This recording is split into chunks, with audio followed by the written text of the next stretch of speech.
Cyberpunk. I'm Jade, and this week I got Zoen back, which, if you remember from that episode, we were planning to do sooner, but then I got a bunch of guests who all wanted to be on, so yay, you're back. Yay! So how's Dice Junk been? I still haven't caught up. I keep meaning to, but... I mean, it's... how do I put it? We've been having loads of trouble recording. Oh. Like, finding an actual time slot to record. Yeah, where you've got 4 people, that seems like that would be an issue. Also, 5 people, because there's 5, yeah. me as a DM and Yeah. 4 other players. So, there's another thing. I was gonna address this in the next episode, but last episode, someone cast Zone of Truth, and I thought it was a wisdom save, but it was actually a charisma save. So, there's that. I mean, I assume in a situation like that, you stick with whatever decision was made before. Like, you try to fix it afterward, but you usually don't roll stuff. Yeah, I only noticed it way after we stopped recording. So, there's not much I could do.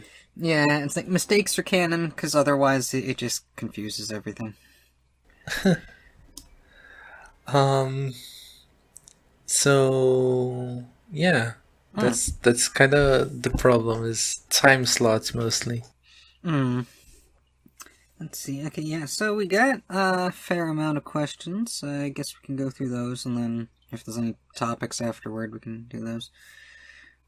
Okay. So Kirstine asks, I should get back in the habit of nicknaming people. I mean, she's got Cyber Marmot for her nicknames for now, so we'll stick with that one, and I don't know, New Year's resolution a month late, try to come up with new nicknames for people for the new year. She asks, what animal would you like to have as a mount? In parentheses, no, not like that, get your mind out of the gutter. Okay, that's really easy. A scorpion.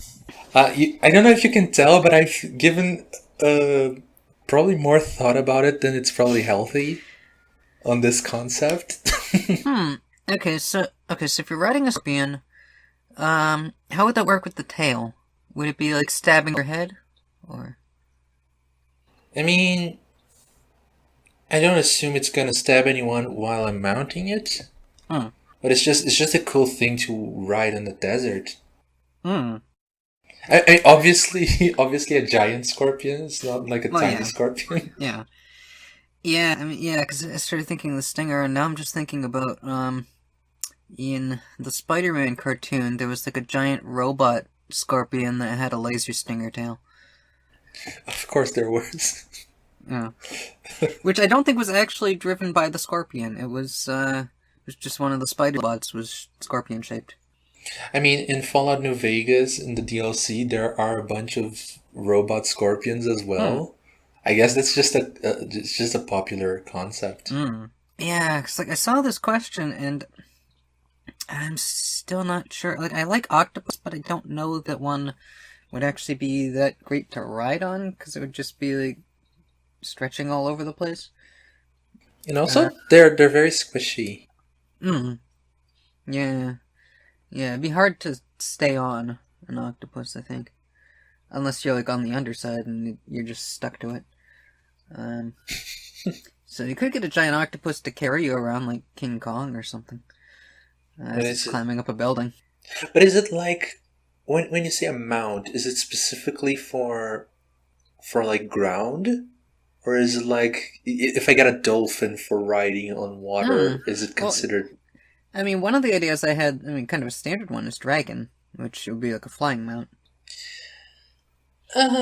Look, it's an unpopular opinion, but dragons are really hella overrated. Well, Zeno's gonna listen to this episode, so I'm sure he'll have words about that. Oh, I know he will. This comment is specifically targeted towards him. Yeah, I'm thinking water mounts. I'm looking over at my plushies right now. I have a Mantine, and in Ultra Sun, Ultra Moon, Mantine, he's like a big, cute manta ray. You can surf on him. Yeah. Like, surfing on his back. I heard. I haven't played that game yet, but I've heard you can surf on them. Hmm. Okay, so here's the thing. I'm Yeah. gonna get a mount for ground, for air, and for water. My ground Okay. mountain is obviously the scorpion. Hmm. Um, my air. Look, have you ever seen Digimon? Yep. Well, I've seen the early seasons, and it's been a long time, so I kind of remember them. So, like, there's a character named Sora who has like Okay. this really big bird as a Digimon, Hmm.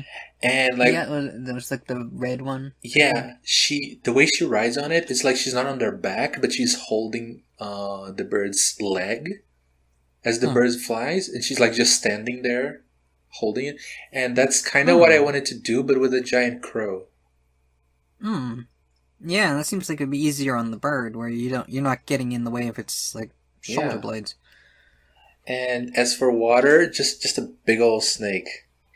Don't Hmm. don't take that out of context. Ah, we're getting our minds out of the gutter for this question. Hmm. Oh, yeah. I mean, okay, so like water ones, a manta ray to surf would be cool. Octopuses are always cool.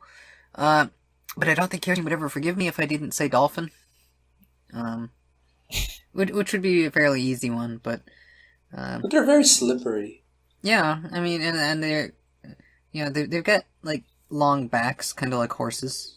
So you just grab onto the fin and sit and ride. Do you think people could develop like saddles for dolphins? Hmm. I mean, yeah, as long as it's like, as long as they don't wiggle out of it. Um, I guess. I assume, yeah, they've got the back for it. But they're too slippery, boys. Hmm. Land ones. I mean, it would be. I've played so many video games where you ride a horse that it would be kind of fun to ride a horse sometime. But since I can pick anything, hmm. Yeah, I mean you can pick anything. Don't go for the boring answer. Yeah, like maybe either like an elephant or a giant turtle. Ooh, I like the turtle. Yeah. I mean, a giant turtle would be cute. It'd be kind of slow, but it's got a hard back to sit on. You could build like a little house on the back of a turtle, and Oh, it that's can just drive you adorable. everywhere. Yeah. Okay, and then an air one. I'm trying to think if there's something nerdy. I'm sure there's like something in Star Wars that I'm not thinking of right now. Um. Oh, obviously. Okay, so there's like a type of pterodactyl called a Cloud Runner in Star Fox Adventures, and you get to ride on one in like the prologue. So, so I've always thought that thing's pretty cool. So I get one of those. It's like a pterodactyl, but it has a saddle that goes like around its back, around its tummy, so you can sit on Okay, it. so I haven't played it, so all that's coming to my mind is the Cliff Racers from Morrowind, Hmm. and then I can just imagine them doing that annoying sound and attacking you, and you can't attack back, and you die, and you have to reload the Hmm. save, and it's a whole thing. I was about to Google a picture, but I've actually got plenty of them saved on my computer, so I'm just gonna those. Which folder did I hide it in? Is that gonna be the picture of the episode? The I episode mean, art? if we don't have anything better in the next hour and 50 minutes. Do let's see. Okay, so while I'm tracking this down, I guess I can read the next question. Um, okay, so Revan apparently was planning to ask about the same question as Kirstine, and then replaced it with favorite old legend. Hmm. Wow, that's a good Hmm. one. When you say old legend, do you think myths, as in like, It could be, yeah. the Greek myths Yeah. and everything? Like, I remember one in, my Spanish class that was like, I'm not sure exactly which country it was from. It's like a South American version of, like, the flood myth. Like, the Noah story, or this one in, Epic of Gilgamesh. But there's another one, it's like, the snake that vomited water. And it's like this guy and his sons go out hunting, and they find this giant snake, and they fight it, and it starts vomiting water, and it vomits so much water that it floods the world, but they got their families up onto the top of a mountain to wait out the floods. That's a really interesting one. Yeah, I mean, like, flood myths are kind of typical, but it's just kind of funny that vomiting is, like, The method. yeah, the main point. Or, I can't remember what the title, it was, whatever the word for snake is, say vomitar agua. Yeah, that's puke water. Yeah. Oh, that's a really cute pterodactyl. Mm. So, I have a myth in mind, but here's the thing: I don't remember the name of the myth. And if I explain, I'm gonna butcher some details because it's been a long time since I listened to it. So bear with me for a while. So okay. Long story short, there was this guy, and he was very poor, and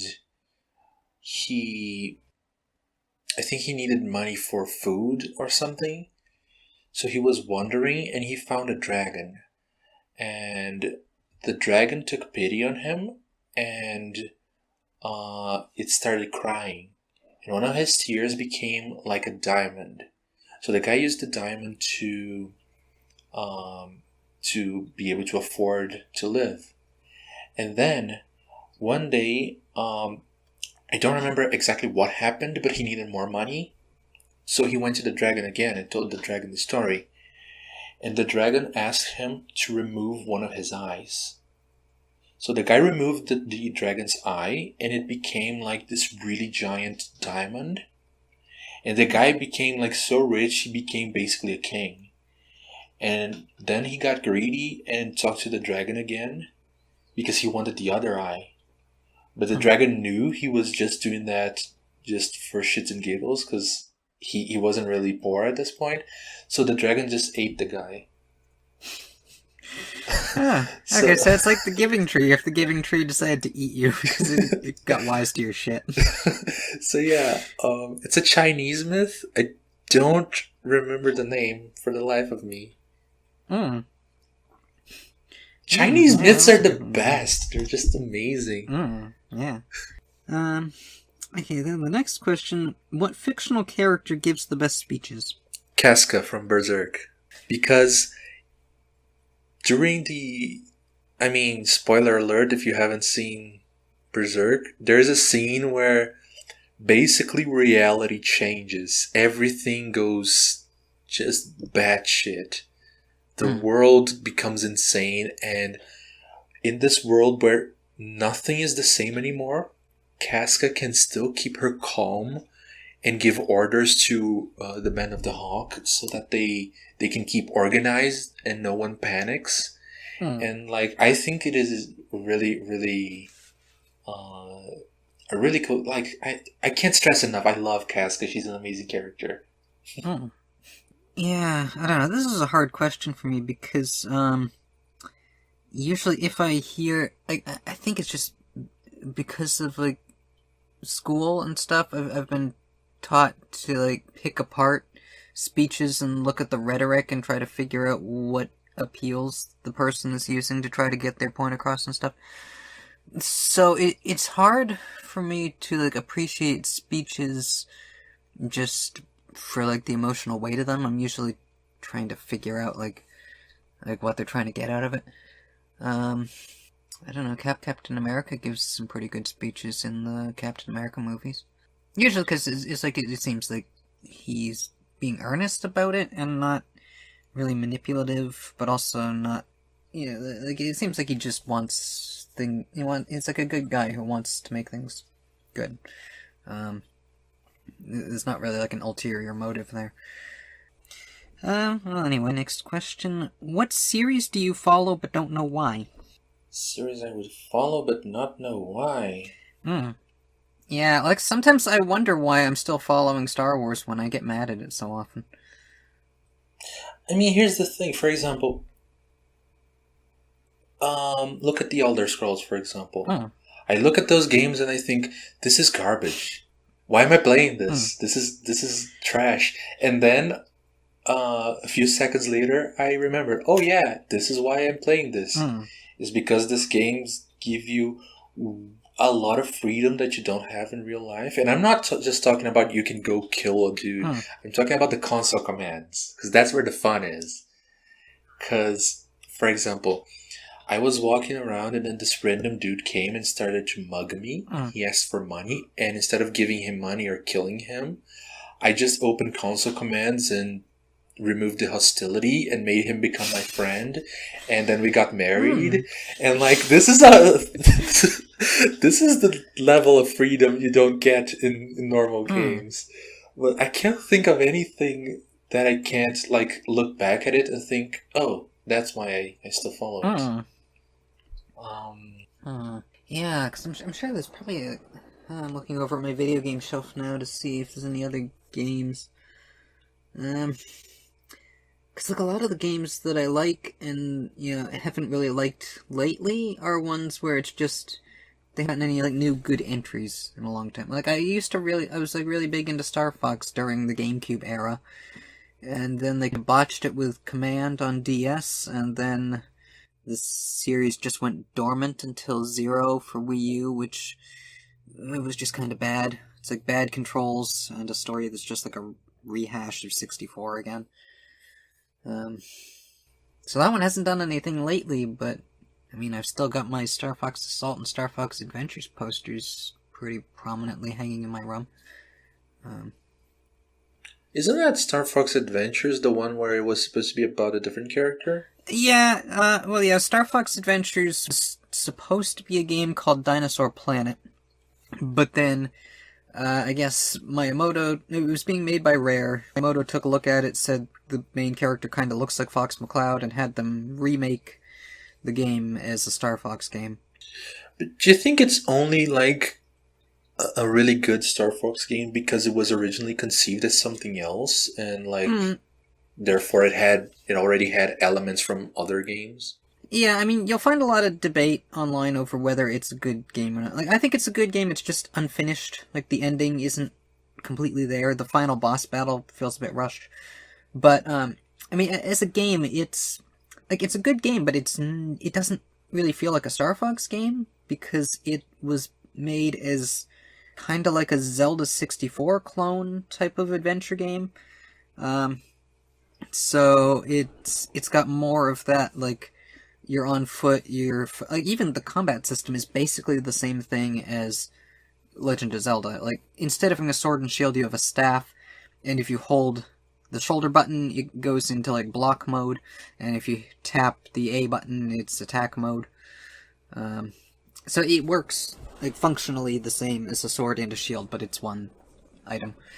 But yeah, otherwise you're running around the world, you're talking to people, you're doing like side quests and main quests and collecting all the magic thingies to make the magic thingy happen. I never really played that game, but from what I see, it looks really good. Like is it just me, or like the graphics legit look really good even this day? Because and that screenshot that I linked to is from that game. Yeah, and it's like, I mean, you can tell that it's GameCube era because, the polygons stand out a bit more, but otherwise, the resolution on, like, the textures and stuff was really good. I mean, didn't the GameCube had like amazing graphics? Wasn't like Resident Evil 4 originally for GameCube? Yep. Yeah, Resident Evil 4 was one of the last games on GameCube. Because, like, that game looks amazing. That game was like borderline next gen, in my opinion. Yeah, I mean, it got, like, remake ports over in, I think Wii got one, Xbox got one. Actually, maybe even Xbox One and PS4 might have a version, I want to say, of Resident Evil 4. But yeah, GameCube. I mean, I'm nostalgic for GameCube, but it definitely is, like, a really good system, a lot of good games. Too bad it didn't sell as well as it could have, but I mean, that didn't stop them from putting out some of the best games they've ever done. Like, and also, it was a Nintendo generation where they had a lot of sci-fi stuff, which was cool. Like, this, for Mario games, it's pretty much just Mario Sunshine, and then a bunch of like kart and party and Paper Mario games.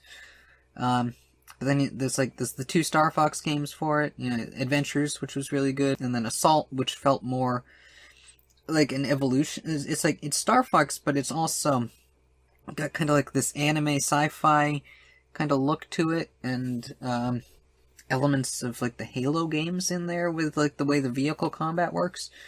So like that one was super cool. And then you got Metroid Prime 1 and 2, both came out on that system. I mean, this is gonna sound kind of weird, but the only Nintendo consoles I've actually seen with mine own two eyes, like home consoles, are the Super Nintendo and the Nintendo Wii, because I have one. I've never seen a GameCube. I've never seen a Nintendo Wii U, and I actually believe it's a hoax, and that people made that up just to fool me into thinking it was a thing. Oh yeah, that's because of like the import cost there, wasn't it? Yeah, it's like some taxation issues. They're just so exorbitantly expensive that you can't really get your hands on them there. Yeah, because like here in Brazil, if I recall correctly, we use the same laws to govern video games as we use to govern, like, the same taxation laws as the taxation laws for gambling. And so, like, the taxation goes super high, but for some reason Steam doesn't have that yet. And that's why Steam is usable. Yeah, with like the whole loot box thing, it kind of makes sense that they would consider it gambling. Oh no, I'm not talking about loot box. I'm talking about this was way before loot boxes. This is like you can buy Super Mario is considered gambling here. I wonder if that's because of just arcade machines back before consoles, where those kind of work. I mean, those, it's like you put in a quarter and play until you die, and then you have to put another quarter in. In my opinion, that's not gambling. That's like you're paying for a service. Yeah, I mean, yeah, it's like not really gambling. It's like a challenge of skill, but from like an outsider, it can kind of look like gambling that you're constantly sticking coins in this machine, and I guess getting entertainment out of it. It's like renting a movie, as far as I'm concerned. Yeah. Not loot boxes. Loot boxes are just straight up gambling. Yeah, definitely. Yeah. Actually, I should check. I saw some kind of headline about like some company. Who was it? Somebody was gonna buy EA. Wait, what? Well, it wasn't another gaming company. It was like. Please tell me it's not Disney. No, it wasn't them, but it was kind of in the same vein. Looks like it's dropped. I had it on one of my RSS feeds for. Yeah, I've got like a couple news websites I follow. Let me Google it real quick on my phone here and see. Microsoft was talking about buying EA. I think that makes sense, but still, I can't sympathize with big companies. Yeah, I mean, it sounded like the idea is that Xbox is lagging behind PlayStation and Nintendo right now because they don't have a lot of exclusives. Also, they kind of shot themselves in the foot by making it so that every game that comes out on Xbox One can also be played on PC. So you really don't need Xbox. So the system is 100% obsolete? Yeah. But yeah, they're hoping to get more exclusives, I guess, and by getting EA, they would get all the stuff that EA puts out. Hopefully they could also do some corporate reform and make EA not suck so much, but I don't know. I mean, it's Microsoft, who knows? That they good luck with that. Really do much better with it.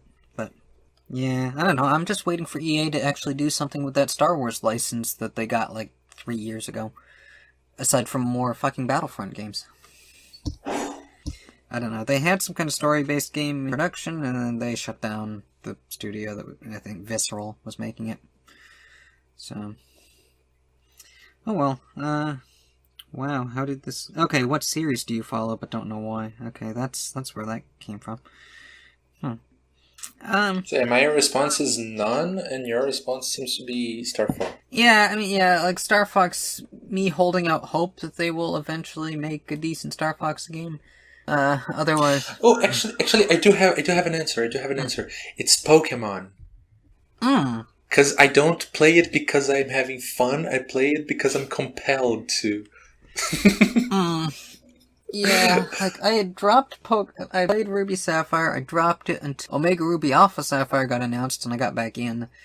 And now I've played Sun and Moon, but I'm disappointed in. Well, I played Moon, and then I played Ultra Sun, and I'm like I liked Ultra Sun better than Moon. Maybe because I knew what I was getting into with it being kind of linear and bizarre with like Ultra Beasts and stuff. Like, why don't you just call them Pokemon?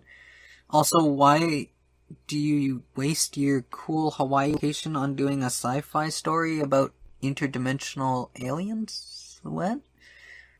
And also, the biggest crime of all, why do you not give a Hawaiian form to the Pokemon that's literally based on a Hawaiian lady?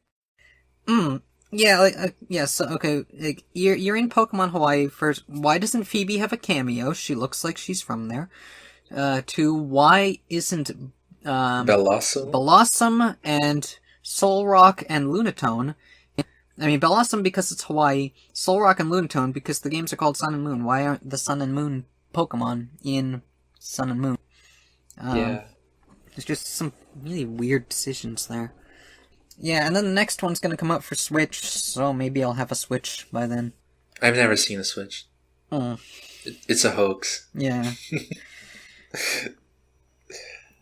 Yeah, So, I keep thinking about getting, it's like I could get one anytime, really, and I'm just waiting now.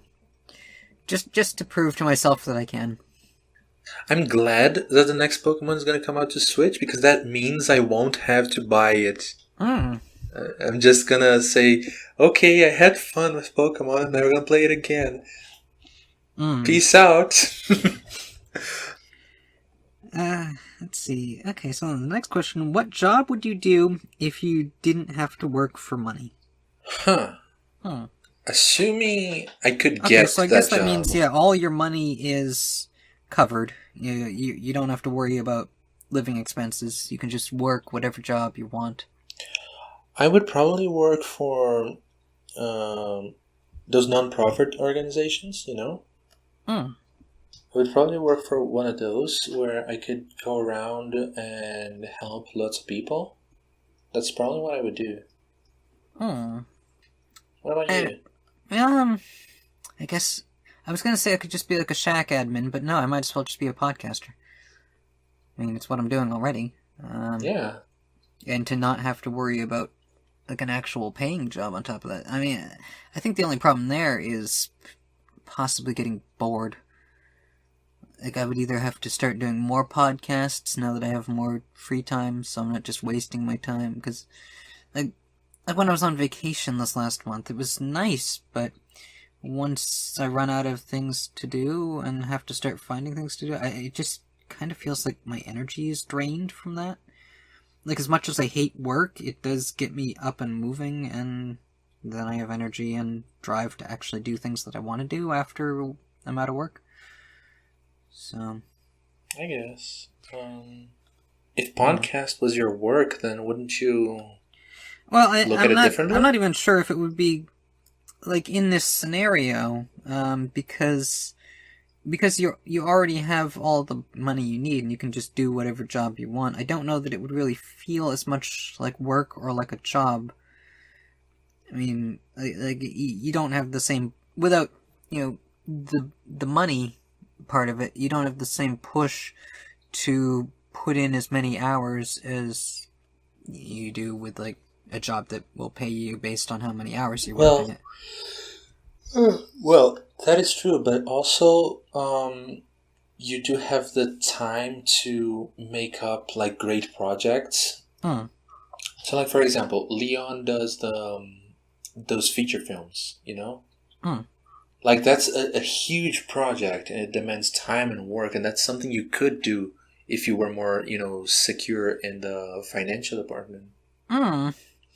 Yeah, I mean, I guess I could devote time to like trying to get back into writing. Like, I find my creative energy kind of comes and goes just on its own, and I don't think it has to do with work necessarily. It's just that sometimes I'll get an idea and I'll have like the motivation to do it, and sometimes I don't, and I know like professional writers, that's how it is for everybody. Like if you're a professional writer, you have to just keep writing whether or not you really want to. So, so I guess maybe I could like commit enough time to actually writing or drawing or some kind of art, that I could get good enough at it that I don't need to have like that same creative drive in order to still be able to do it. Yeah, like I'm not sure with creative endeavors, you know, how satisfying it would be to have to do it all the time instead of just doing it when I want to do it. Yeah. Okay, I definitely have an answer for Revan's last question. What story/universe has the most confusing lore? Kingdom Hearts.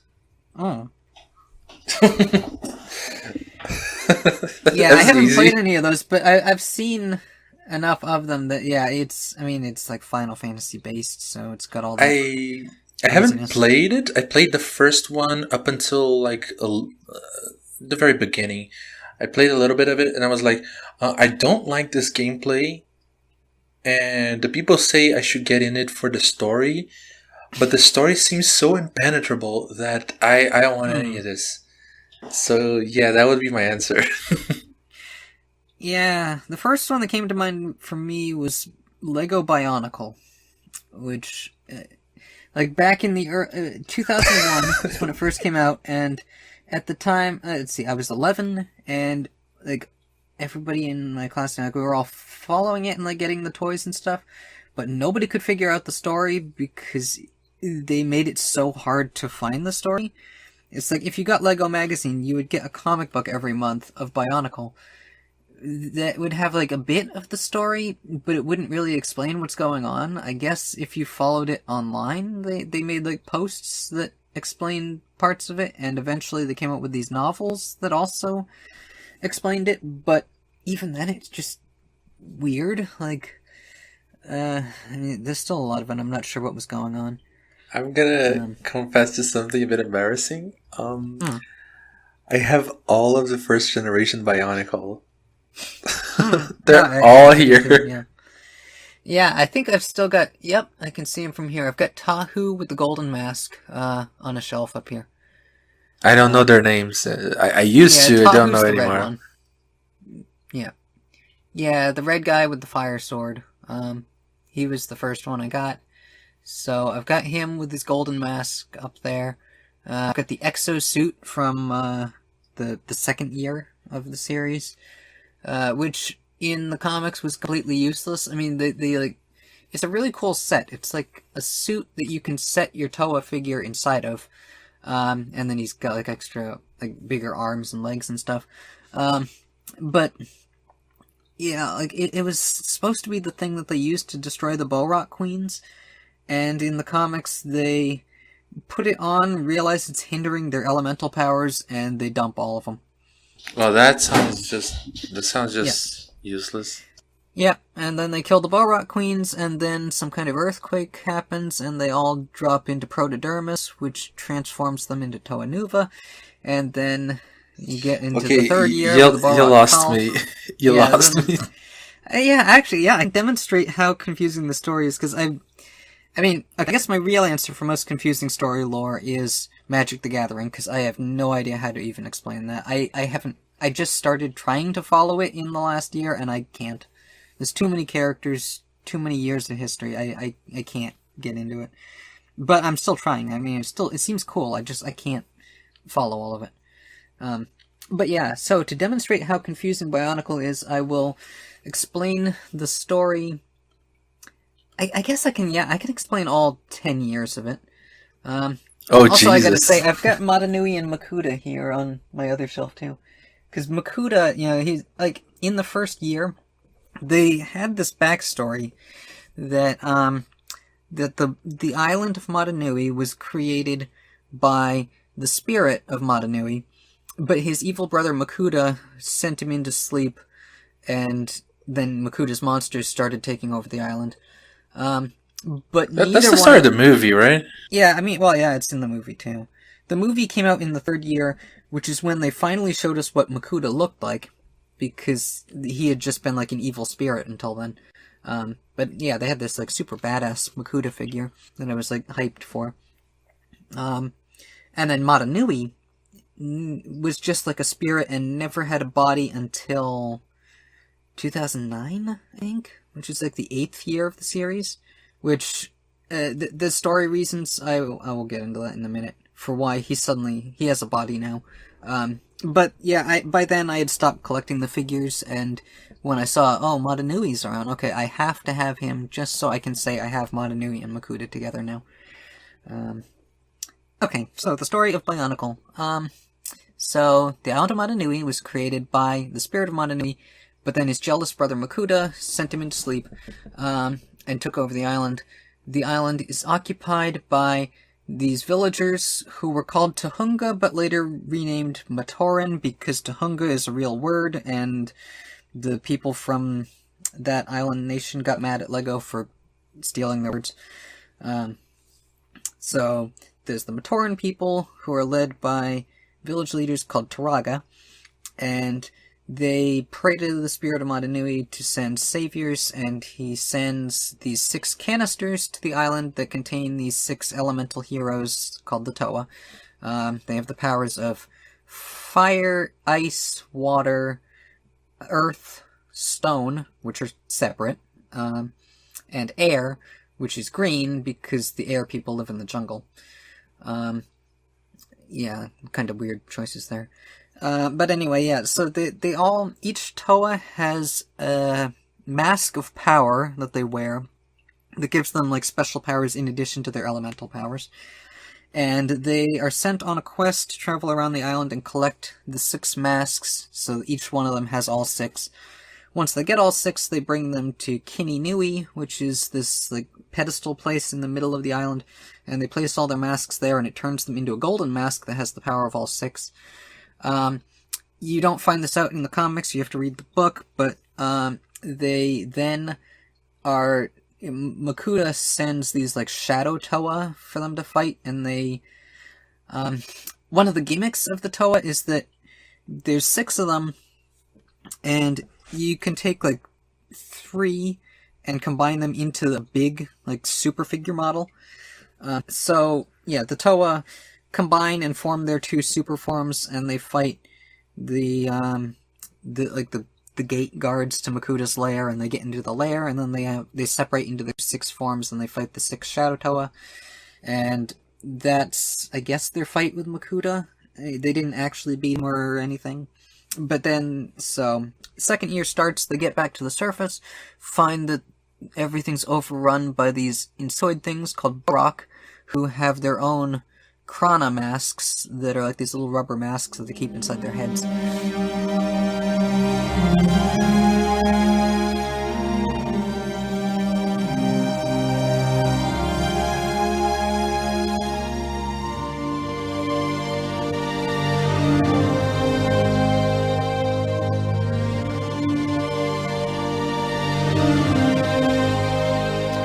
Yeah, so apparently that was too much lore for my computer, and it decided to blue screen, and I'm in the process of trying to recover the previous file. Hopefully we don't have to re-record it. If we do, I'm sure the beginning of this will sound kind of weird, and if so, that's why it sounded kind of weird. So anyway, so Matau then, which I realized actually, I called the air Turaga Matau. I don't think that's, I'm gonna have to check now. Because there was him, but there's another guy. I want to say his name is Matao or Mateo or something. Oh no, Matoro? I can't remember now. I wish I did, because he's kind of important. He dies to bring the Mask of Life back to life, because the Mask of Life got killed. And it had the essence of Madanui in it.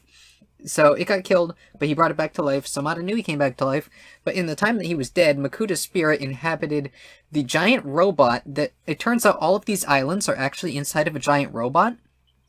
And that's why there's like a tunnel running up, like upward from the island of Metronui up to... through the Sea of Protodermis up to the island of Madanui, which is... It looked like it was on the surface. It's actually inside of this giant cosmic robot that's flying around in space. But Makuta took over the robot while Madanui was dead, and he stuffs Madanui's spirit into the Mask of Life, launches that into space, where it crashes on a planet, where he has his little Spartacus adventure, uniting these gladiator warriors to fight their oppressors. And then they dig up another giant robot that's not quite as giant as the one that he used to be in, and he inhabits that one. A bunch of the Toa, like previous classic Toa, managed to escape through like secret hatchways and stuff of the old robot, and they get back to Madanui and his giant robot, and they have a giant robot slugfest in space, and then Madanui wins, and I can't remember if he actually took his old robot back or if he stays in the new one. I think he did take the old one back because he wants to roll over his people again.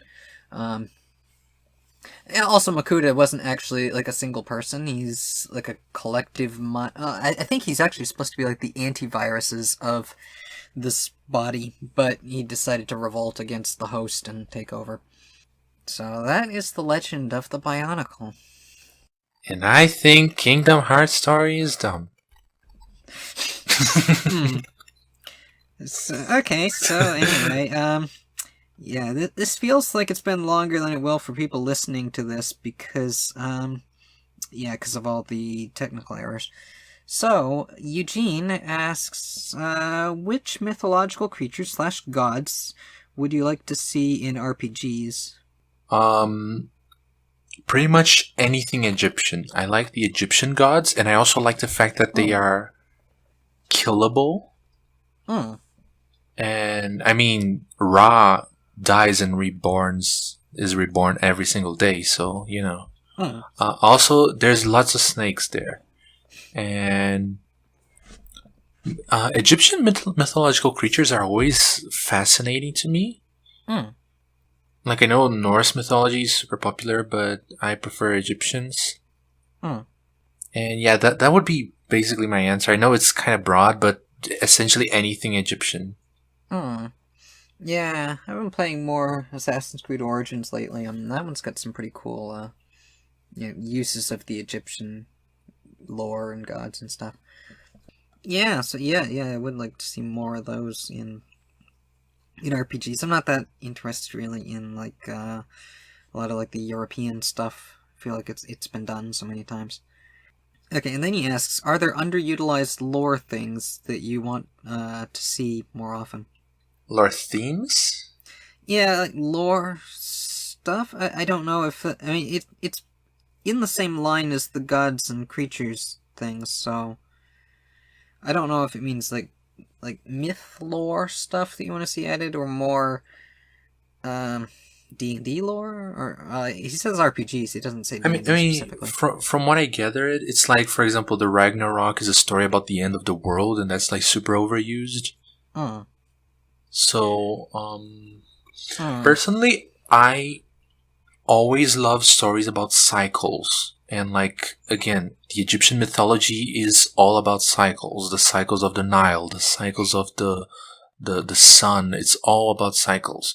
So a game I really like for that, for example, is Dark Souls 2, which is all about the cycle of light and dark. And I find that fascinating, and I wish more games would use that. Yeah, and then his other question is cool curses. Curses? Yeah, I assume he means like not like curse words. Although if you know any cool curse words, share those. But I mean, my mind went straight to like witches and stuff. So yeah, no, I assume that's what he means. Stuff like but I really like what that would mean. I really like that curse in Howl's Moving Castle, where the girl became old, like she became super old, but she only got newer, like her body only became new as she started accepting her feelings. And also the cool detail about that curse is that she can't tell about that curse to anyone. Like even if she tries to write it down, she can't. So that's kind of interesting. So she's essentially an old lady who has to accept her feelings and like it's interesting. Yeah, no shit. Yeah, there's like some metaphorical layers there of like not non-acceptance making you feel old and stuff. Yeah. Mm. And also, I really like that character. Mm. Because that character from that movie is just really, really cool. She's... Like she's a role model. Mm. Oh, yeah, okay, now I was trying to think of, like, cool curses from stuff. There's that one in, Pirates of the Caribbean 2 and 3 where Davy Jones turns into a squid face man because he's cursed. Because he didn't do his damn job. He was supposed to ferry souls, and he just didn't want to do it, and now he's a squid man, and all of his people are fish people. But is it really a curse, though? Like when you think about it. Yeah. I guess it'd be worth it to be a squid person. Yeah, and especially, like, you've got in the first movie, the whole thing, like, they steal the magic gold, and it turns them into skeletons, and now they can walk on the bottom of the ocean without drowning. Which seems like a cool superpower, but they're all mad because they don't know what it's like to eat food anymore because it just goes through their skeleton bodies. Except they have solid bodies when they're in, like, outside the moonlight. Like, they just can't taste it? Yeah. It's like vampires. Yeah, but then, that's the thing with, like, the guy with the bombs, who he's, like, in the moonlight and he's a skeleton guy, and they shove a bomb in him and then push him out of the moonlight, and now he can't get the bomb out because his body became solid again. Oh, but it's not like he's tasting the bomb. Yeah, but it's like they still can have flesh, but I don't know. Just taste buds. I think we're thinking of this way more than the actual creators did. Well, yeah. I just think they operate under vampire rules where they can't really taste things. At least that's how they work in Vampire the Masquerade, I think. Okay. Yeah, so it's just, like, selectively taking away nice things from their existences. I think that is actually a really cool metaphor for depression, because the way he described it was the things that he did that he enjoyed doing, like eating, drinking, fucking, all those things, he doesn't enjoy anymore. And that is a really, really, like, real feeling. Okay, so then, we've got John Paul asks, favorite apocalypse? I was gonna say Fallout. Because human apocalypse seems to be the most... Because, like, for example, zombie apocalypse is not interesting. If we are being invaded by a different force, it's like, yeah, we're weak, we can defend ourselves, that's the idea. But if we are either being destroyed by other humans or by human creations, like, I don't know, a robotic apocalypse or something, that is actually scarier because it's our fault. It's not, you can't point a finger and blame it someone.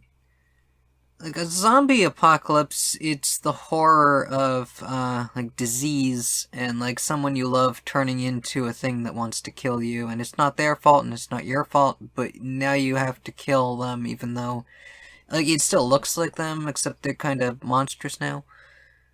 Yeah. So it's just kind of depressing.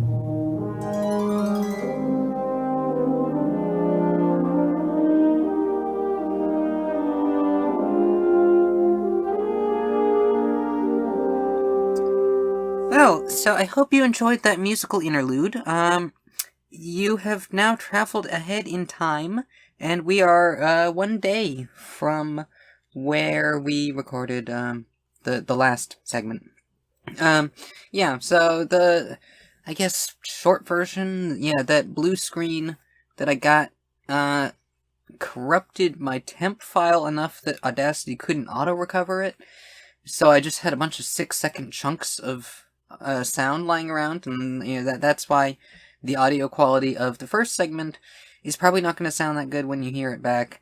Although you won't hear this till later, so this is the explanation of why the first part kind of sounds like crap, because every 6 seconds there's like a little bit of a drop in the sound, because of all those data bits.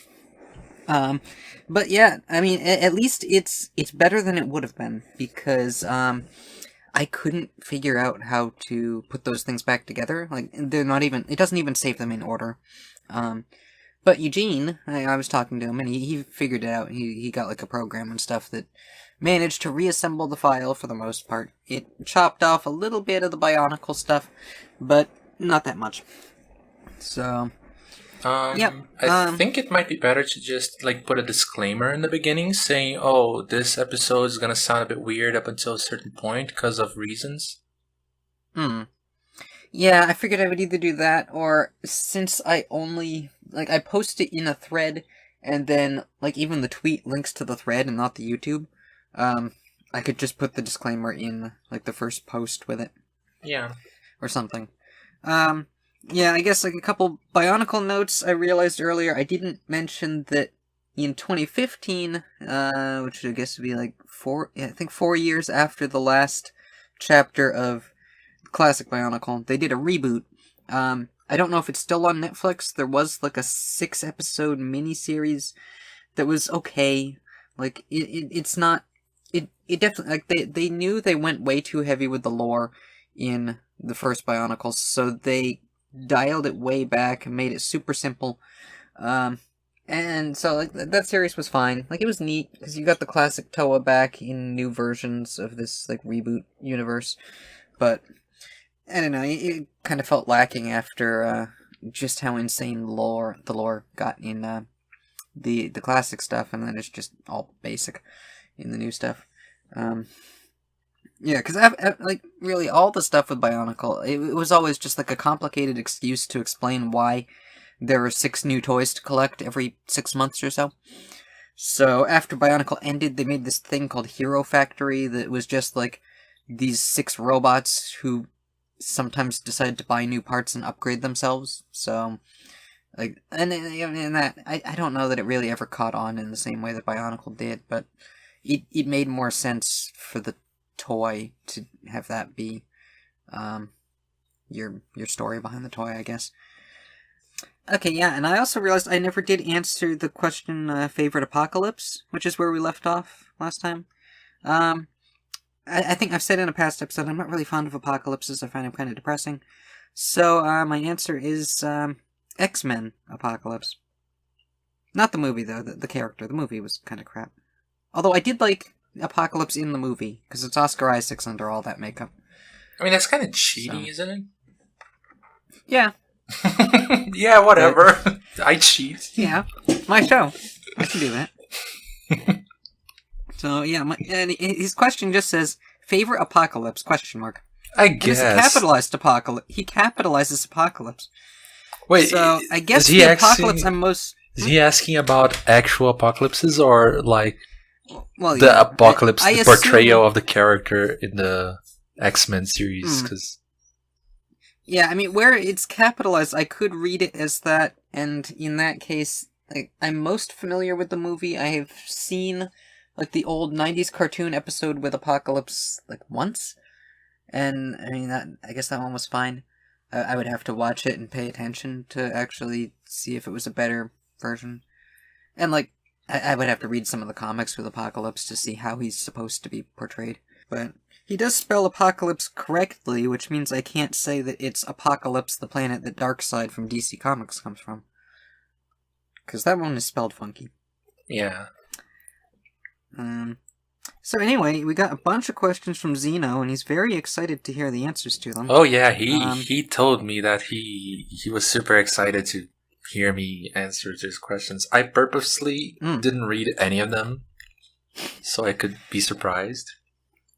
Yeah, I know he's asked some of them to me before on like the Discord, and like I'm not sure how to answer some of them, so I'm probably not going to answer all these, but I'll read them to you. I heard a rumor that you have a secret alter ego that you don as you fight crime. Is this true?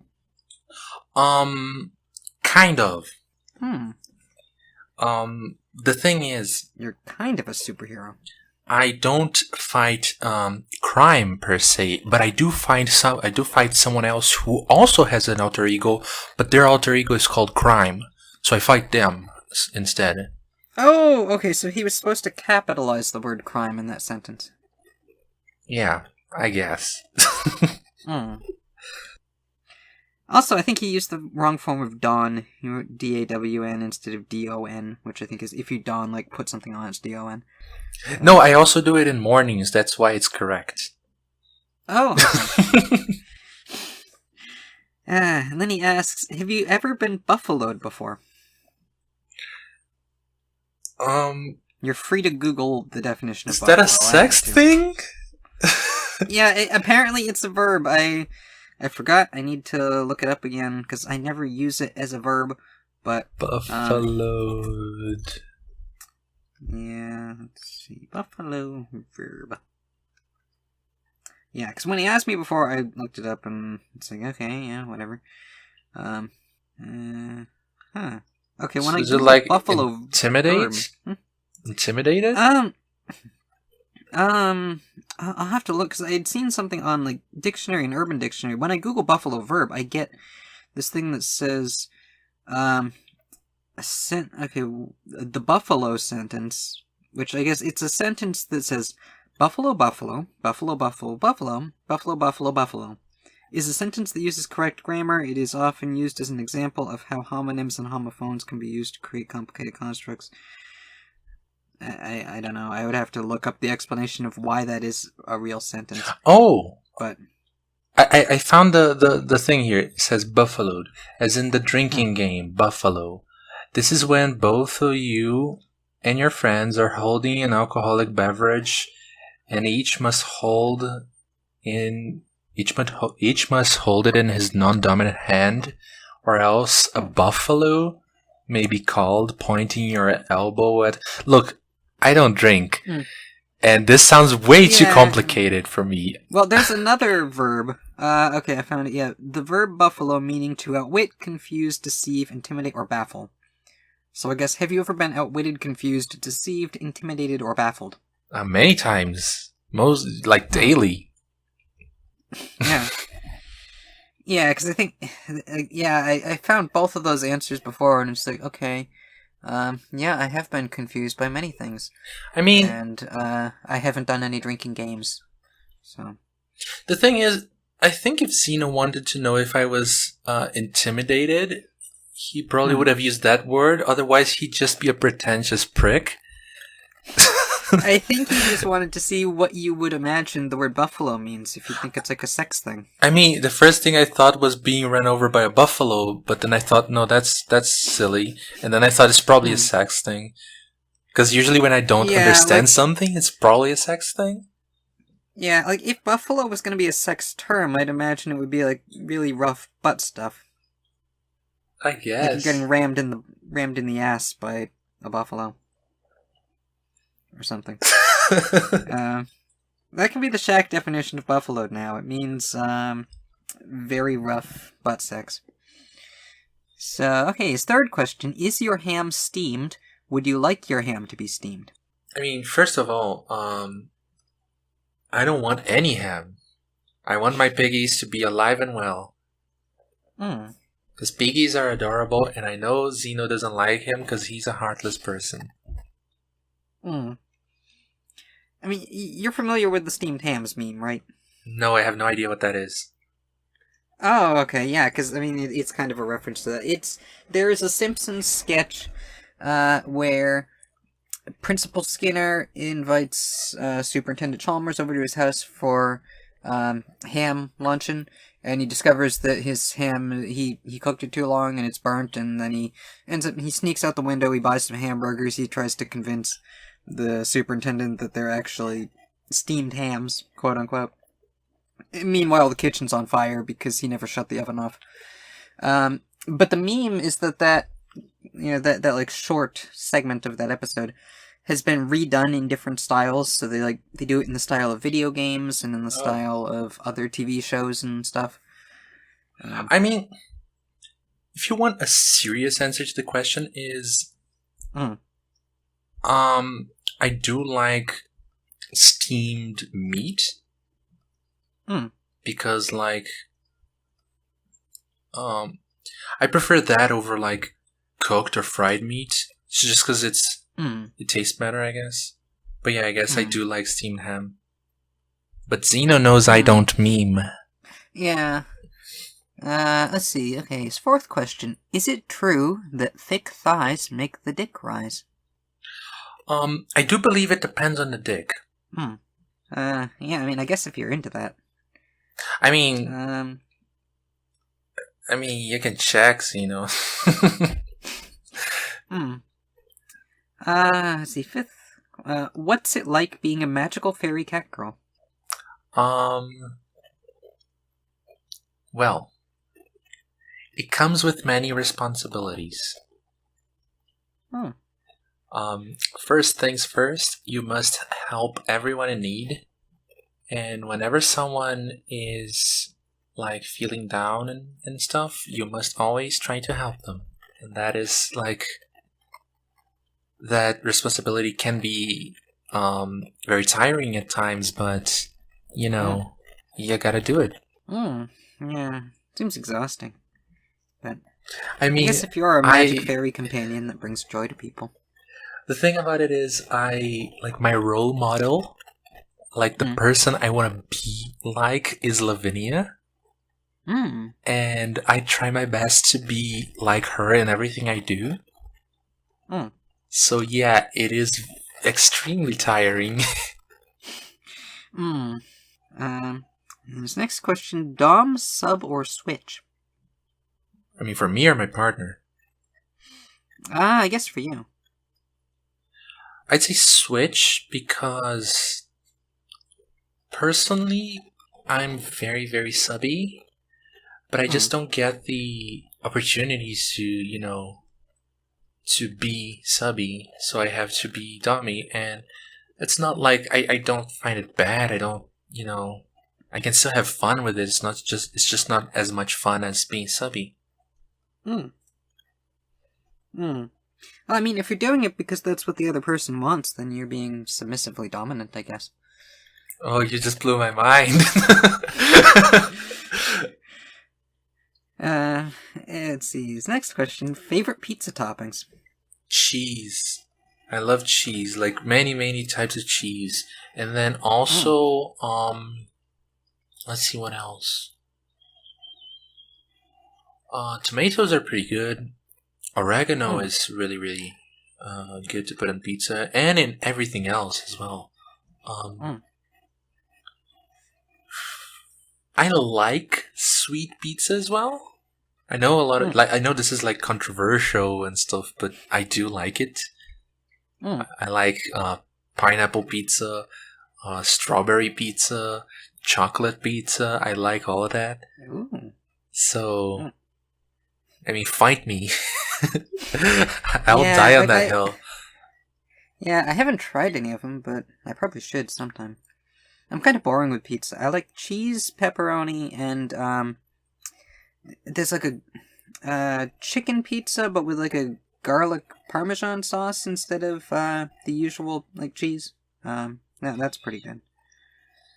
The only pizza I couldn't like finish eating, like I could only eat like 3.5 slices instead of 4, which was what I was gonna eat, is cinnamon and banana pizza. I couldn't finish it because it was too gosh darn sweet. Yeah, like I tend not to do much with toppings in general. Like I think I care like I like just like the basic either cheese or pepperoni, and then usually where I change things up is in the crust. Like sometimes I want like thin and crispy, sometimes I want like more of a like a thick and fluffy like crust. Stuffed cheese crust is also good. Yeah, and then the crust I really don't like is when you get like those really oily pizzas that you pick it up and it's falling apart, and you have to hold it with like I like being able to pick up a pizza with one hand and eat it, and not you have to like hold the front and hold the back and it's dripping everywhere, and it's just gross. Consistency in pizza is important. Okay, next question: Most interesting game you've played recently?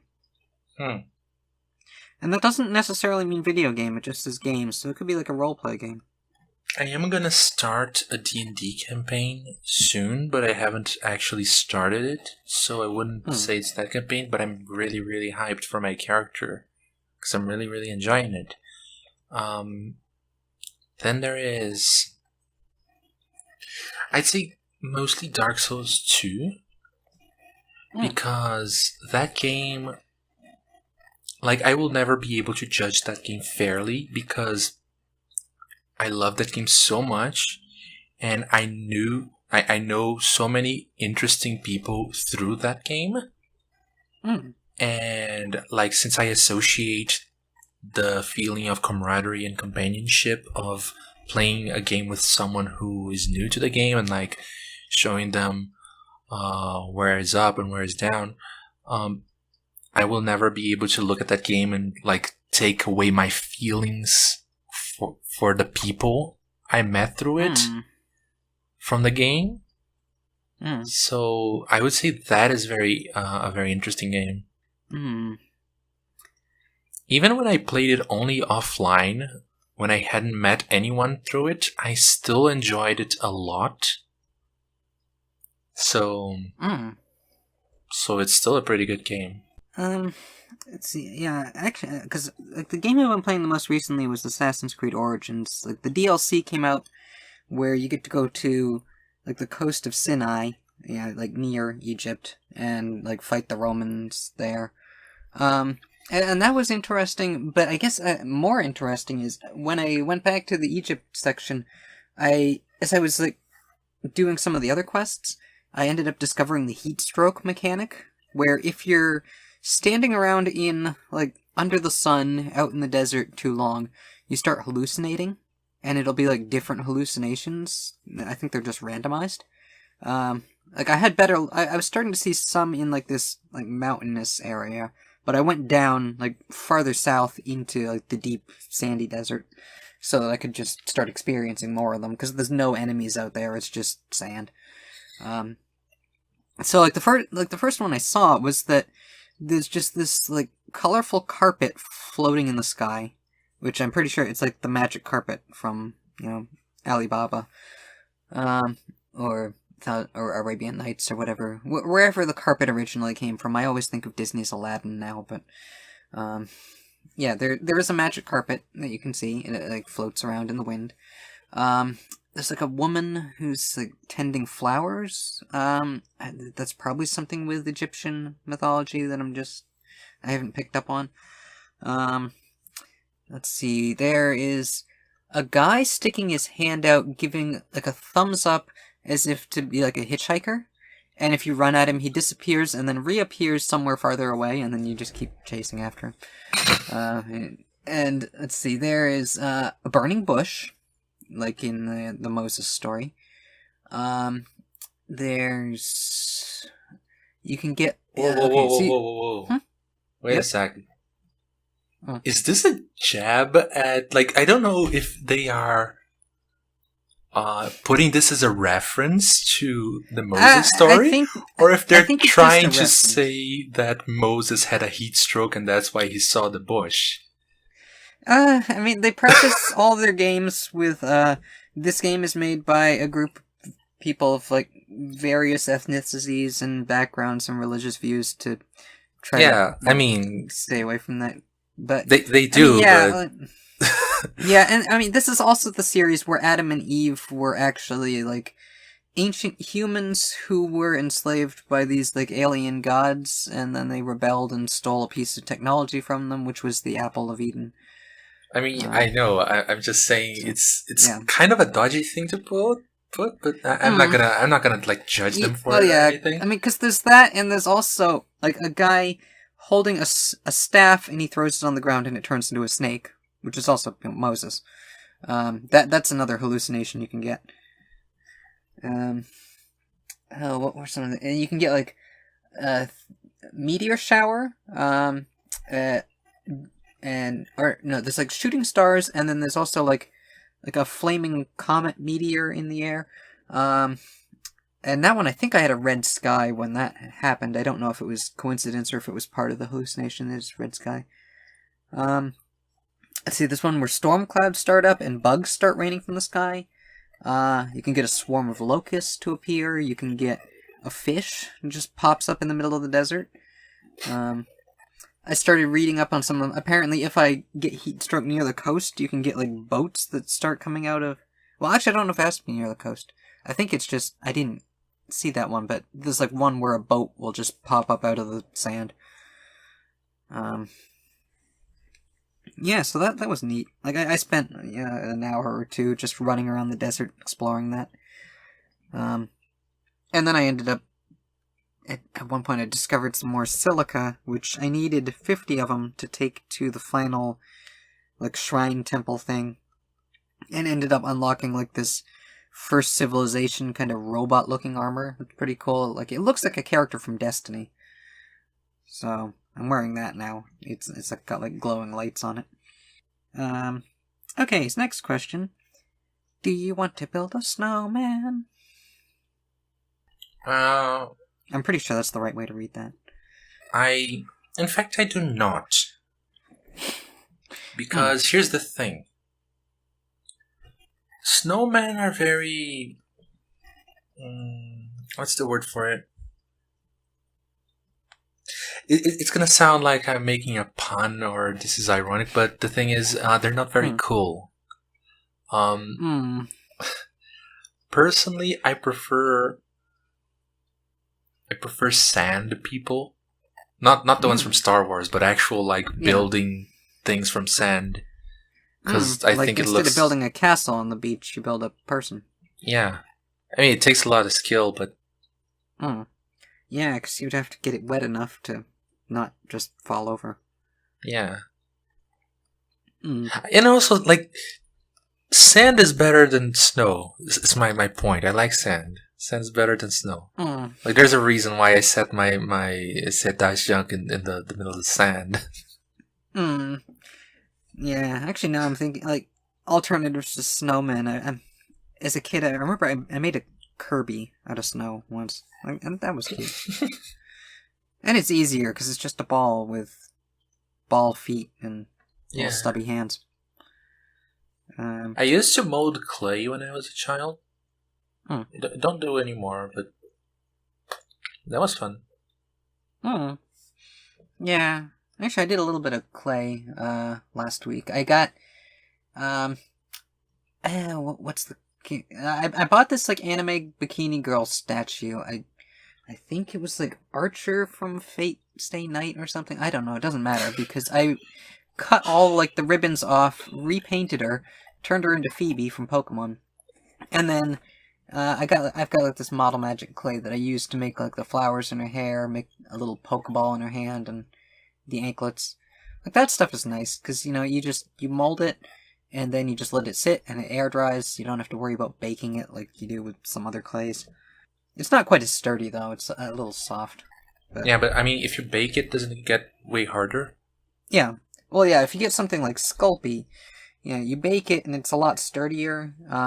But it also, like, if you're not very good at molding, it just starts cracking when you bake it. Yeah, you need sometimes to do it cracks, very right.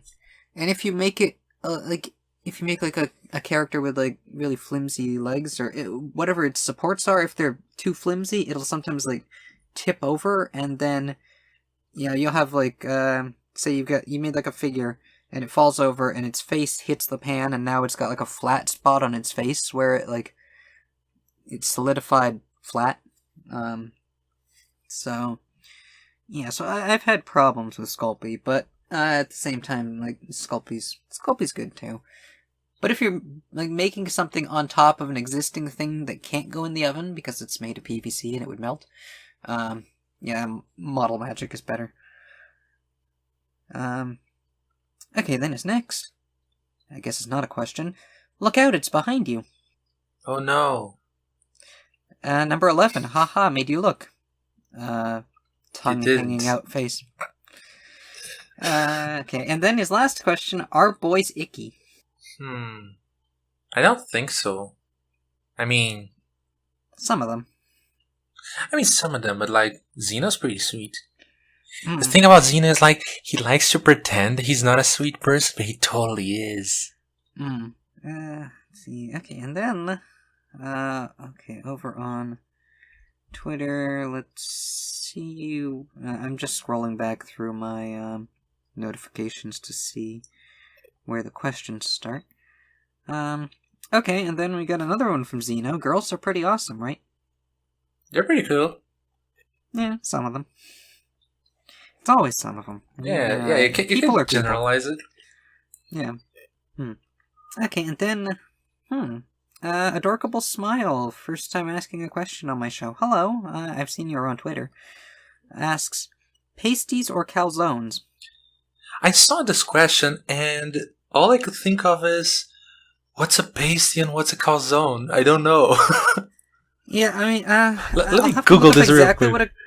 I mean, I know I've heard of calzones, but when I hear pasties, the first thing that comes to mind is the little stickers you put over your tits. So I'm sure it's not that there's some kind of, like, sandwich type thing that is a pasty. Okay, here's the thing. I never had any of those. I just looked them up. They look very similar. I've never had any of those, but I had a Brazilian variant of them. Except I'm not very fond of them because it's very... Like, it depends on what you put inside of it. Because I like the one with bananas and cinnamon in it. Like, because when I was a child, my grandmother used to bake them for me, and that was really, really good. And, like, even today, if I eat one of them, I just start crying because I'm remembering her. But I can't eat them unless it's that flavor, because otherwise it just it starts dripping with fat. It's just disgusting. I don't like that. But unless it's like homemade and has that specific flavor. Oh, I see the thing you talked about putting in front of the tits. Yeah, I googled pasty, and it's the pastry one is the first one that comes up, and I do recognize it now that I see it. I mean, I think choice between pasty or calzone, it would depend more on what the contents are than...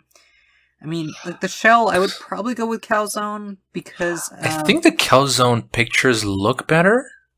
And the pasty look kind of... Yeah, the pasty looks kind of dry, like the crust looks like it's kind of flaky in this. But... So yeah, my answer would be calzone. Yeah, like I'd probably go calzone because, like, Pizza Hut used to have their version of a calzone called a pizzone, which I really miss that thing. Like, I wish they still made it, because, yeah, it's a calzone that's full of cheese and, like, 3 layers of pepperoni in there. Like, it doesn't really sit that well, you know, it'll make you a bit constipated, but it tasted great, so... I mean... Yeah, I kind of miss that thing. My mother does some homemade, I guess, hamburgers. I don't eat them anymore since I don't eat meat all that much, but she made, it's like she gets meat and put bacon inside. In a way, it's very weird. But the thing is, it's like a very small ball of meat, and you eat it, and you're full. Because it's like meat.rar. You know, it just expands in your belly, and you're full. You're done. Let's see, what else we got for questions? Okay, must be one of your followers. I haven't, let me make sure I can see the entire name of this person. Okay, it's showing a ... but Quirky Quarks, or at Sailor Candy. Oh, hi, Candy! Asks, who is the best character of Dice Funk? Okay, there's a bunch of Dice Funk questions. We'll start with that. Who's the best character of Dice Funk? I mean, I guess I have to go with Lavinia now, because... Because, yeah, I want to be like her. I mean, I'm re-listening to Season 3, and, like... I mean, first of all, Bumbershoot is way funnier than I thought he was. Yeah, I mean, he just never lasted that long, but he was great for when he was there. He's very funny. Dora is just so sinister in a very weird way, because, like, when you know what's gonna happen, you're like, oh, everything she does is super sinister now. Super foreshadowy. Roland is just a really, really good boy. I actually really, really like characters like Roland. And Zoe is just precious. But I still am drawn to Lavinia. I mean, okay, yeah. I think for player characters, I would either go with Dora or Drop, probably. But now that I think of it, NPCs, Winnie. It's got to be Winnie. Winnie's very cool. Winnie's everyone's boy. Yeah. Okay, and then second question: what's the best season so far? In my opinion, 3. Because not only did it had, like, in my opinion, the best cast of characters. Not only did it had like Laura in it, because I'm kind of biased because Laura was in it, and also it was the most emotional season in my opinion. Even though season 2 had some very emotional moments, like when Veltari and Roland were in the mirrors, that just made me cry out loud in the middle of the street. And also it had a very, very impactful ending. Impactful in the sense that it changed the way the universe worked. Yeah, because I would say 2 is a pretty solid season, except for the ending, which I mean, yeah, they've admitted that they didn't they were trying to figure out a satisfying ending on the fly, and it didn't quite pan out right. Whereas I think 3 definitely was solid all around. The season and the ending has a conclusion that actually did have impact to it. Season 1 was pretty much a Call of Cthulhu game. It was a different game. Yeah, season 1, Anne and Ronaldo are good. Jane, my headcanon is she, Jess wanted to get out of the game, and Austin talked her into sticking around and rolling up a new character who never really got that developed because, she probably didn't even care much at that point. That's my headcanon of that anyway. But, yeah, I mean, I think, season 1 had a really good story to it, but because the characters are bumbling around so much, they didn't get to see all of it. There's all that stuff going on with the subterfuge and the army invading Stone Root, and they kind of just stumble into finding out what's going on with that. But I mean, here's the thing: you had Jane, who was competent, but she was very quiet. You had Anne, who was absolutely incompetent, and you had Ronaldo, who was supposed to be competent but wasn't. So the whole Jane party was stuck in wolf form so often she couldn't talk. So the whole party just couldn't do much in that sense. Yeah, so I guess I'd probably say season 3 is best. Season 1, I would give kudos to Gorfanax for being the most interesting and memorable antagonist that the series has had. Just all those moments where they get to interact with this thing that it kind of defies understanding, where it's a wall but it's alive and it has appendages and stuff, and it's just part of the ground, part of everything is Gorfanax. I also really like that the moment where it was revealed that the villain was Gorfanax, Leon just started laughing so much. And that, I hadn't watched Wordfunk before that, so I didn't get why he was laughing, but his laughter is so contagious, I just couldn't help but start laughing as well. I don't know what is it with Leon, but he has such a nice laugh. And then, season 4 thoughts. Okay, I really, really like Katerina. She's a very interesting character. I wouldn't want to hang out with her because she seems to be just the worst. Everyone hates her. Yeah, she's super selfish. In universe. Yeah. Eddie, I'm kind of wondering if Skitch got inspiration from Eddie from what is it?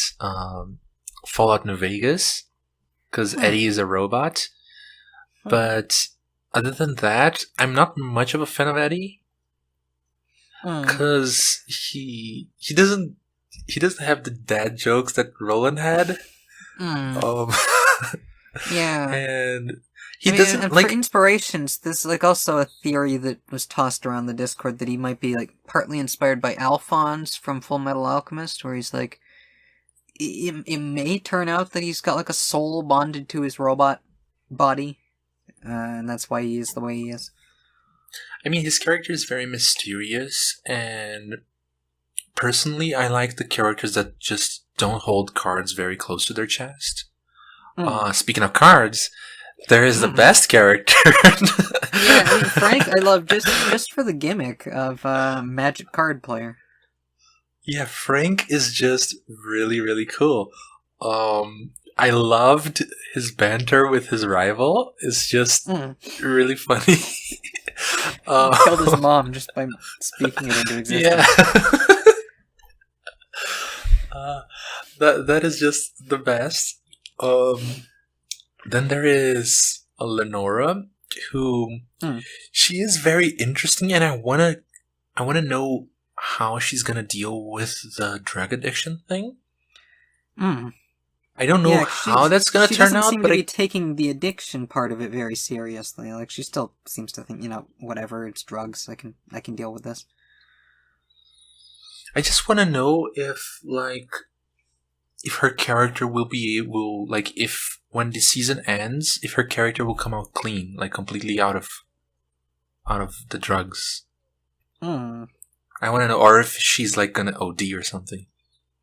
Could go Hmm. either way. Yeah, because it seems like she's planning to take more, and I wouldn't be surprised if Austin like escalates the cost with every use of it. Like the first I, time it's just a hangover for a couple days. The second time it is like physical damage, maybe reduced HP total. Um, I mean, I would assume he would do that, and also, um, the I think the best NPC would hmm. be the police officer. Because I'm not even joking. When when Austin started talking about the police officer, when he did the scene where he points out the gun and throws a speech about capitalism, I rolled my eyes so hard. Mm. I was like, "That's Austin being Austin right there." Mm. Yeah, I don't know. Graves I put in the category of this season getting too real for me. Like that's the main issue I have with season 4. It's like the times when it starts bringing up just how shit the world is lately, and I mean I'm sure it's always been shit, but I mean it's just lately. It seems like everywhere I turn, it's like everything is bad, and it's being pushed in my face by Dice Funk now too. And so Aww. yeah, but. Yeah, I don't know. Like, Graves is doing his shitty person act so early in the season that I'm sure he's gonna have some kind of an arc to it. I hope so. But the problem is, I don't trust him to become a good person. I don't think he's gonna become a good person. I don't want mm, him to. I just want him to get kicked in the face as many times as possible. yeah, I've kind of just turned to making jokes about him to cope with the anxiety that his existence brings me. So, Yeah, yeah, so, it like, is. It running is jokes for very him, real. like, if he gets kicked in the face so many times that he ends up getting, like, a metal nose, like a James Bond villain, that would be pretty funny.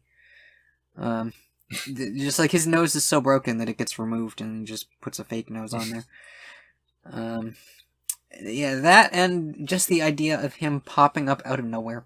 Like, I mean, yeah, like Ed just I walks in his apartment and his couch cushion pops up and Graves is there and he's got a gun in his hand. Or he I opens his don't live in fridge and Graves is America. there and he's got a gun. I don't live in America, so I was as surprised as Laura when that thing about the health insurance happened. Hmm. So I was like, Oh, that just "Wait, depressed the shit out of what?" me. No, that was really scary, and like Well, yeah, I wish I could do something to help you guys, but wow. no, our country is run by shitbags and it's only getting worse. And that's probably about as much as I should say because I try to keep depressing politics to a minimum on my show. Okay, last question. Which two characters do you wish could meet? Meet each other or meet, like, me? Oh, I mean, you could do it either way. I assume it's like two characters from Dice Font meeting each other.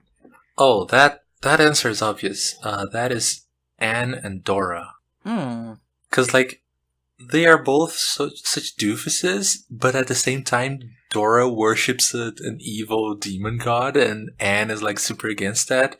And, I mean, obviously, Anne is super weak, because Austin basically made her weak on purpose, while Dora is this endgame boss. But still, it would make for some interesting banter. Other answers I could give to that is Ronaldo and every other Mayo character. Also, oh no, there's another answer that is also probably the best one. They didn't specify player character, did they? Nope. No, just two characters. So yeah, Veltari and the other Veltari. That would be an amazing encounter. I think Cosmignon did some art of it, and it was super funny. Yeah, probably. I'm trying to think who would be funny to meet Swift Justice.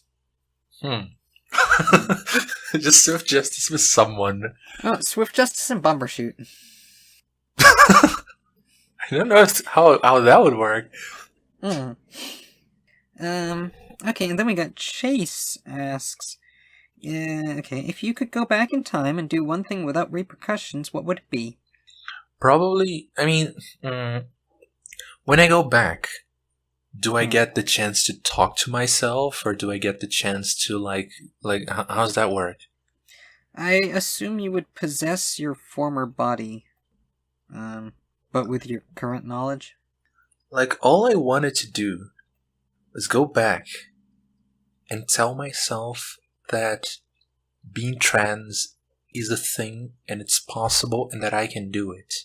And that I don't have to wait all this time thinking I'm never gonna be able to do it. I can just do it. This is all I wanted to do. Like, transition sooner. Yeah, I don't know that I have a serious answer. I'm just thinking of, like, joke answer. Because, like, without repercussions means you can get away with it, so might as well go steal a bunch of money and deposit it, and there's no repercussions, so you get to keep it, and you can let I mean, I think without repercussions, what he means is, like, without the butterfly effect thing. Okay. Well, I mean, it would definitely... what's the point of changing the past if you're not going to change the present with it? It's like you can change one detail in the present, but it's not gonna, like, oh, I talked to this person and then now I am actually a truck driver for some reason. No. Okay. Yeah, I don't know. But then his follow-up question is, what if there were repercussions? I would still do the same thing. Like, my answer is the same. But my joke answer is, if there were repercussions, I would probably, I would probably go back to my, my high school years, where I used to procrastinate a lot, and I would just procrastinate more. That's what I would do. Okay, and then he asks, favorite color? Yellow. Blue. Yellow because of the after I read The King in Yellow, that color just changed completely to me. It just started meaning so many things. Yeah, I still need to read, like, I'm familiar with The King in Yellow as part of Lovecraftian lore, but I haven't read the original. It's not written by Lovecraft, though. Well, yeah, I mean, it was like one that he kind of, I don't know if he adopted it or other Lovecraft fans, like, adopted it into the mythos.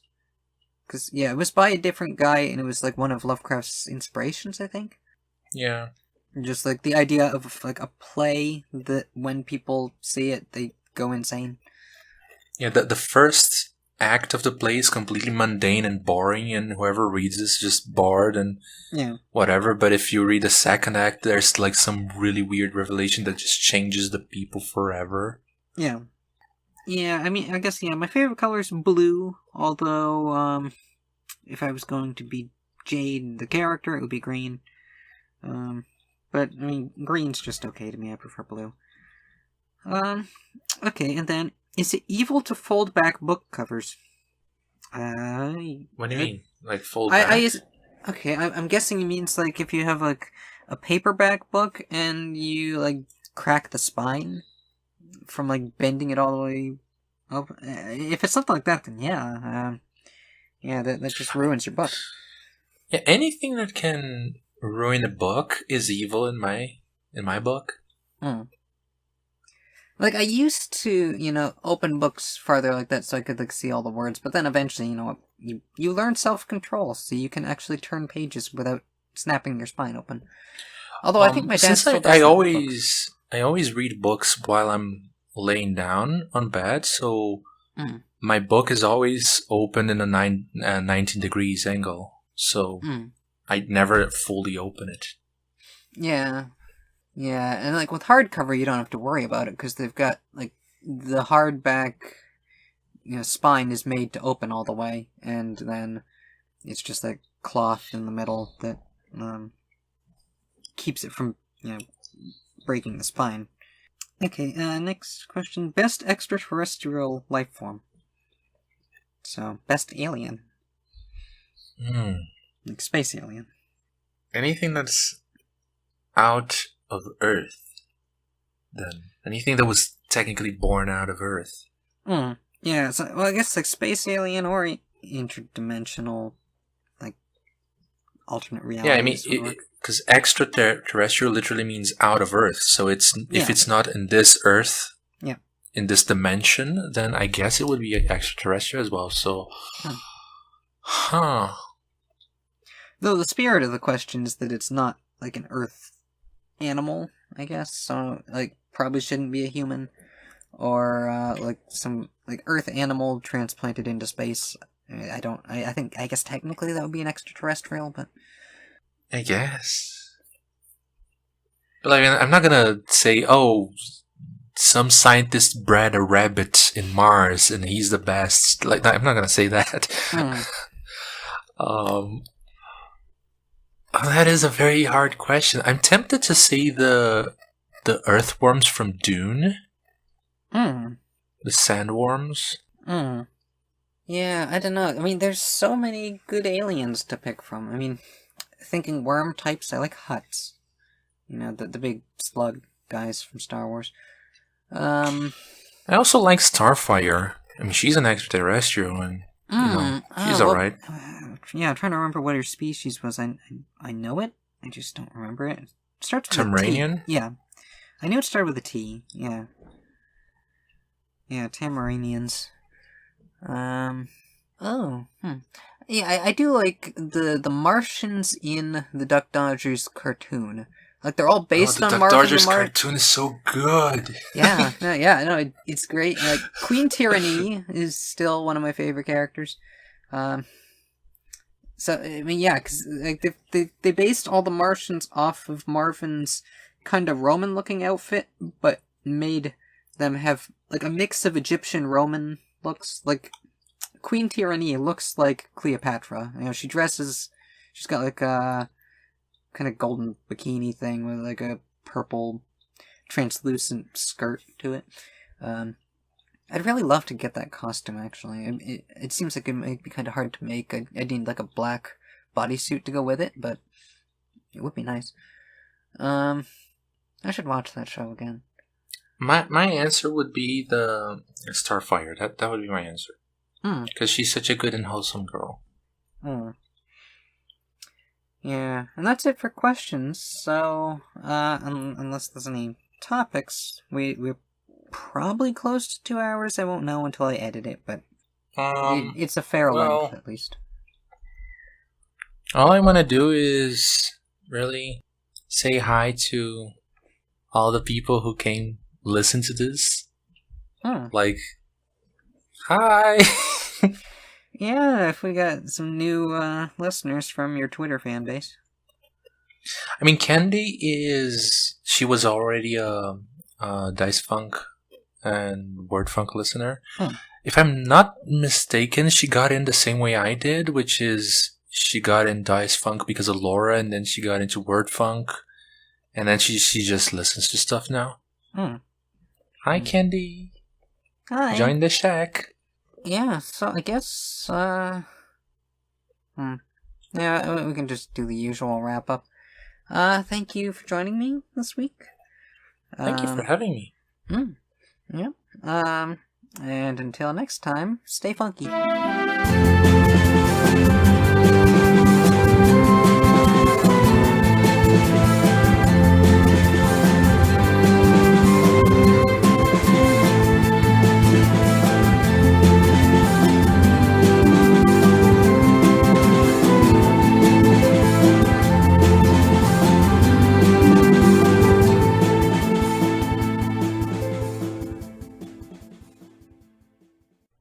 Ja, this my step was still was smash ja